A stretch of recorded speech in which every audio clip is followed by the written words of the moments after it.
Well, good morning. How many of you have ever done youth ministry or hung out with middle school or high school students? You know that the students have interesting stories, some stories just kind of grab your heart and stick with you for a long time. I did youth ministry for a number of years, and I have two people that I want to introduce you to this morning. Two students whose stories seem to align pretty well with some of our texts this morning. First, I'd like you to introduce you to Nick. Nick came from a well-off family.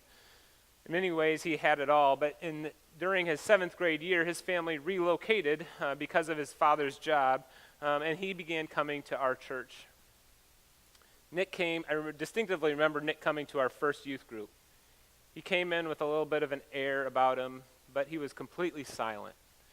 He sat on the couch and crossed his arms, just waiting for someone to dare to engage with him. Nick had all the answers. Nick knew it all, and he just had that confidence, that air about him. It wasn't too many weeks after he began coming that eventually Nick began to feel a little more connected with us, and so his arrogance maybe or his smartness began to shine through a little bit more often. Whenever we asked a question, whether it was rhetorical or not, Nick had his hand up, and he was going to answer the question because he knew the answer.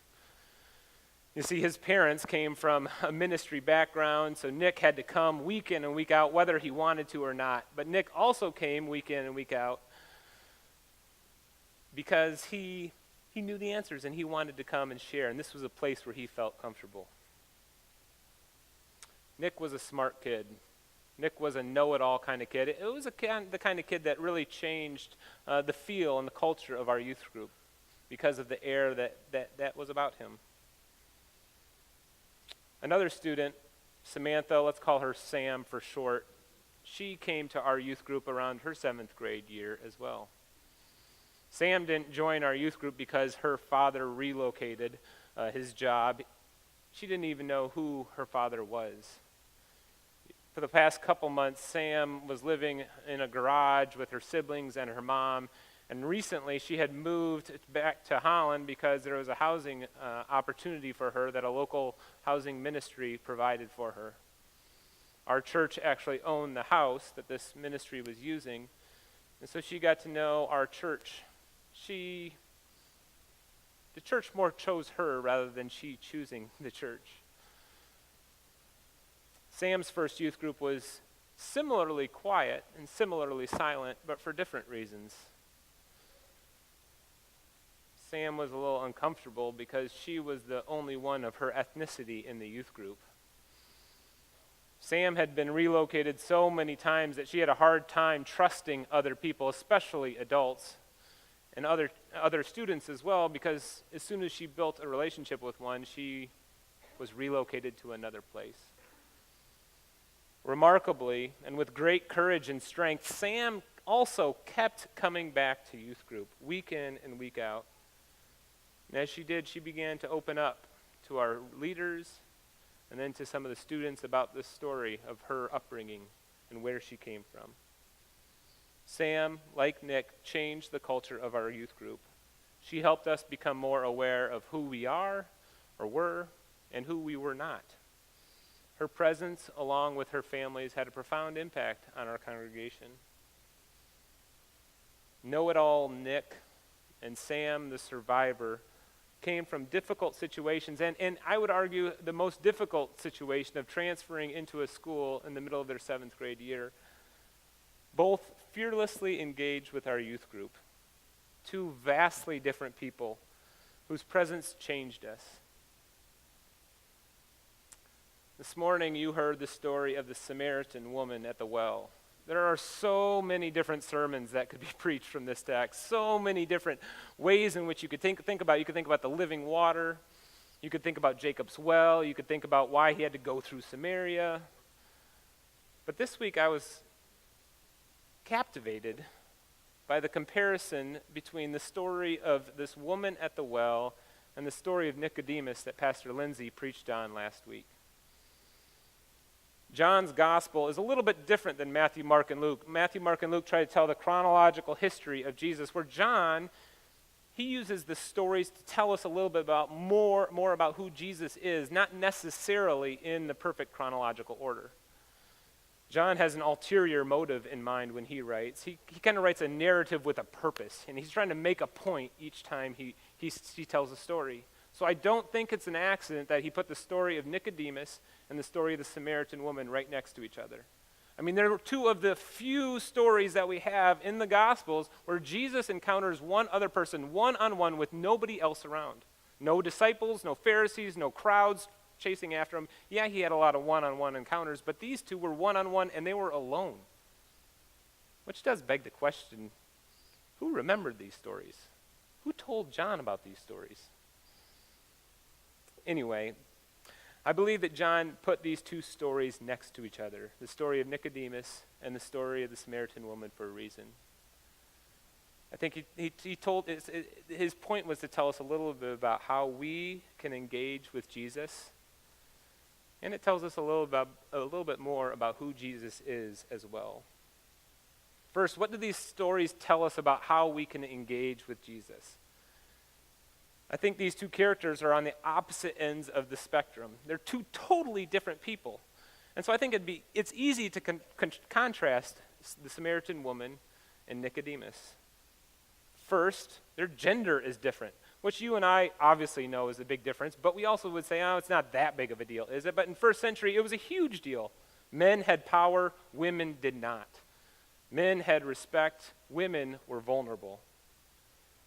The second difference between the Samaritan woman and Nicodemus was that the Samaritan woman was a Samaritan and Nicodemus was a Jew from Jerusalem, the epicenter of Jewish power and thought. She was from Samaria, which was just a little bit north of Jerusalem. You might remember from the Old Testament that there were 12 tribes of Jacob, at Jacob's well, and he had 12 kids, and there was the kingdom of Judah in the south, and then the northern kingdom was Israel, and Samaria was in the northern kingdom. The northern kingdom and the southern kingdom did not like one another. The Jews would not, and Jerusalem would not let the Israelites from Samaria come down to their temple to worship. So the Samaritans built their own temple at Mount Gerizim. This is a part of why John was recollecting how are we here on this mountain in Samaria, or are we supposed to worship you in Jerusalem? Well, the Jews did not like the way that the Samaritans were worshiping because they felt that their worship was being polluted, you might say, by pagan worshipers. And so the Jews went and destroyed the temple in Samaria. All this to say, the Jews and the Samaritans weren't just like rivals like the Eagles and the Patriots who are going to play tonight. And it's not like we just don't like each other. These people hated one another. They were bitter enemies. They killed one another. They were at war with one another. Jews and Samaritans were not supposed to talk to one another. Nicodemus was a Jew. He was permitted to talk to Jesus. The Samaritan woman had no business talking to Jesus. Third, and I think I actually have a chart for this, don't I, Bob? I'm sorry. Third, the Samaritan woman isn't remembered. She's unnamed in this story. We don't know where she came from. We don't know who her family was. Nicodemus is named, and his name is remembered because his name meant something. He came from a family of privilege. His job was important, and he was known, which makes his social status a little higher as well. He was respected. When people encountered him on the street, they knew who he was. They might have even feared Nicodemus for his role in the community. The Samaritan was as anonymous as you and I are in the grand scheme of things. Fourth, or fifth, and last, they weren't just different people. Their encounter with Jesus, their one-on-one encounter with Jesus, came at vastly different times and at vastly different places. I can imagine Nicodemus meeting up with Jesus in the alleyways of Jerusalem over the cover of night, whereas the Samaritan woman met with Jesus on the outskirts of town, at a well, in broad daylight. Two vastly different characters from vastly different backgrounds whose engagement with Jesus came at a much different time and in a much different place. However, both Nicodemus and the Samaritan woman, I would argue, fearlessly engaged with Jesus, one-on-one. They had a conversation, a dialogue with Jesus that meant something. They didn't let their knowledge of who Jesus was, they didn't let their position in society, they didn't let their occupation prevent them from having a one-on-one encounter with Jesus.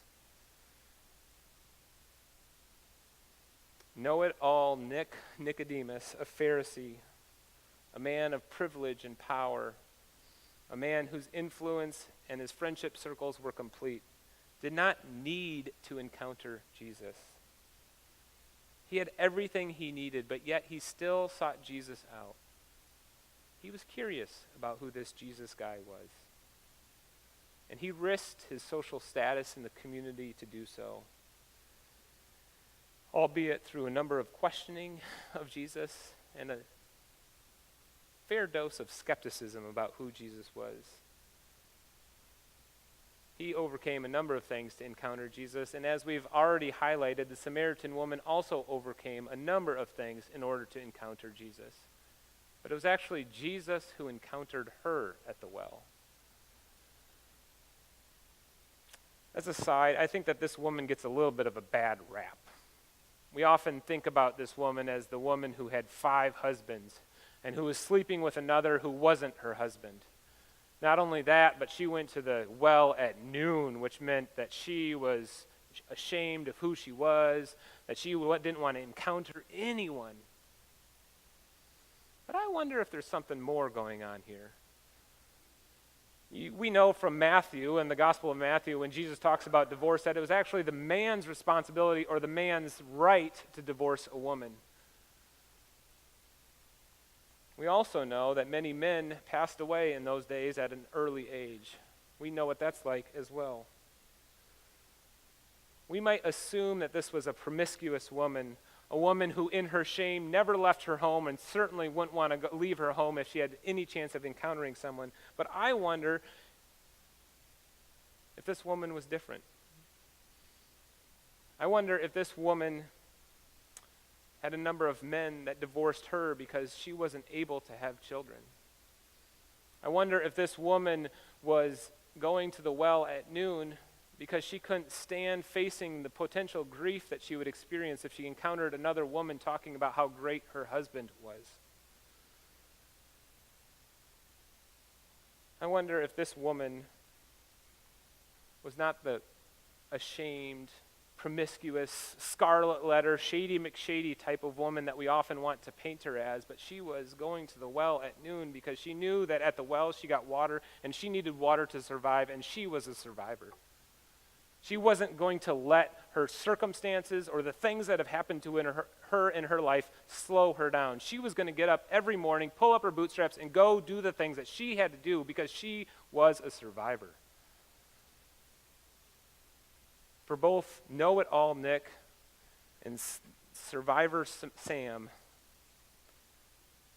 their encounter with Jesus is not supposed to happen.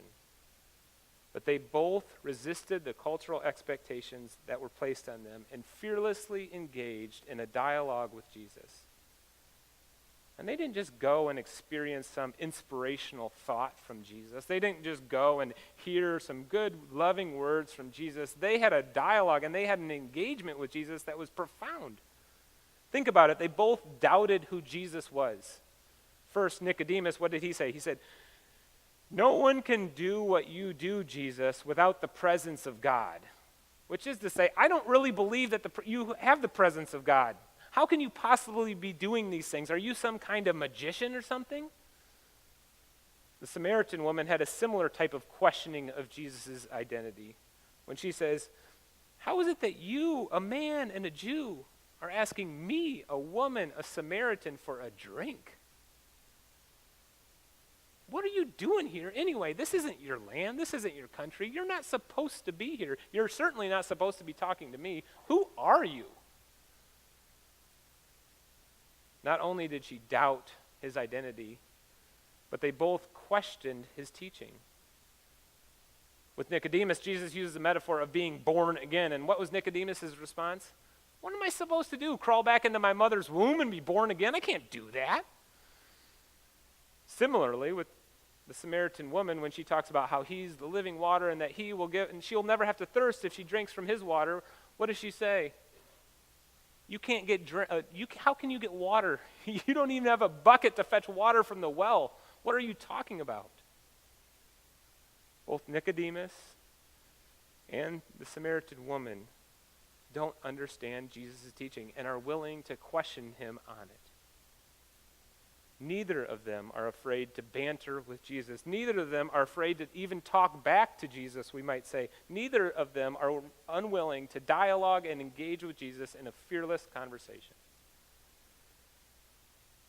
You might be thinking, well, that might be because they don't know who Jesus is. They don't realize who they're talking to. This is a fair point, I think. Maybe they don't realize, and they fully don't realize who Jesus is. But what's that tell us about Jesus then? Jesus is safe. Jesus is approachable. Jesus is not afraid of our questions. Jesus can handle our doubts about who he is. In both of these exchanges, the fearless exchanges, you might say, by the Samaritan woman and by the know-it-all Nick, Jesus is approachable. We can go to Jesus with our questions and with our doubts and with our pain and with our confusion about what's going on in our lives. Jesus said to Nicodemus, and Jesus says to the Samaritan woman, and Jesus says to you and me, I know you. I know that you're a survivor. I know that you are skeptical. I know you've had a rough go of it as of late. I know your life isn't always going as you scripted it. Life has not been always fair to you. Guess what? Jesus says, I am big enough to handle your questions. I am big enough to handle your doubts. I will not judge you based on who you are or what you do. I will not judge you based on where you come from or who your family is. I won't judge you based on how important you think you are or how unimportant you think you are. I want to engage with you in the good times and in the worst of times. This is good news, my friends. We've had a rough go of it as of late. Our world has had a rough go of it as of late. Our country has had a rough go of it as of late. Our church has had a rough go of it as of late. You have had a rough go of it as of late. I've shared with you in your prayers for your family members who have incurable cancer. I've sat with you as you've mourned the loss of a young man, of a friend who took his own life. I've sat in the hospital with you as you've prepared for a surgery that you've waited months for. I've prayed with you as you struggled with a diagnosis, as you've waited for test results to come back, as you've questioned your faith, as you've struggled in your relationships, and as you've been at a loss of words in a sea of doubt about who Jesus is. We've had a tough go of it as of late. But this is exactly why we exist as a church.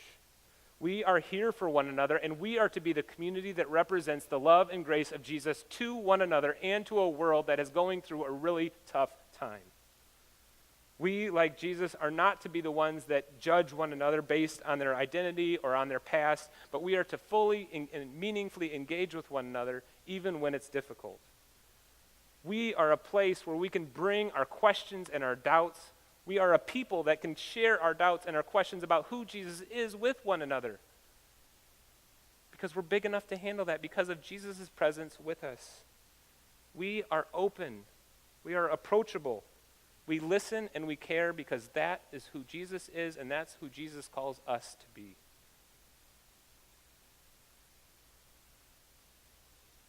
This is why we as a community, why we as a church dedicate space, resources, and relationships to invest in youth ministry because we want to be a place and a people who walks with kids and students as they transition from childhood to adulthood, and as they question the faith, as they grow in their faith, and as they figure out what this faith is all about. This is why we as a church send people to Nicaragua and to Israel, to St. Thomas and to Houston, because we want to walk alongside of people who are going through rough times. This is why we visit people in the hospital, why we bring them meals after they come home, because we want to show the love and care of Jesus to those that are going through difficult times. This is why we engage in things like the Colossian Way that started this morning, because we're willing to engage with one another even when we have disagreements about who we believe God is and what God is up to in this world. And we're willing to fearlessly engage with one another.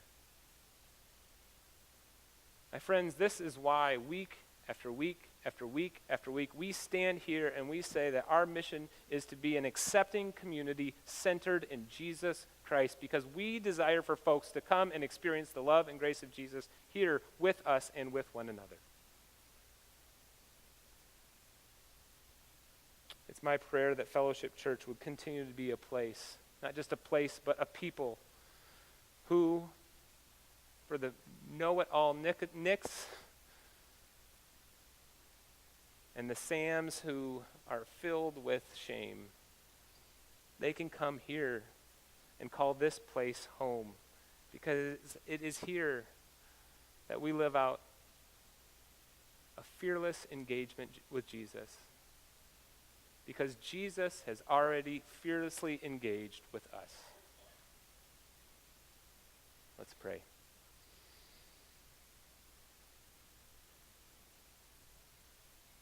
God, we thank you that you have chosen to engage with us, that the stories of Nicodemus and the Samaritan woman show to us that you are willing to engage with us no matter who we are or where we come from, and that you call us to do the same thing, to be like Jesus to a world that is hurting and broken, to be like Jesus to our community,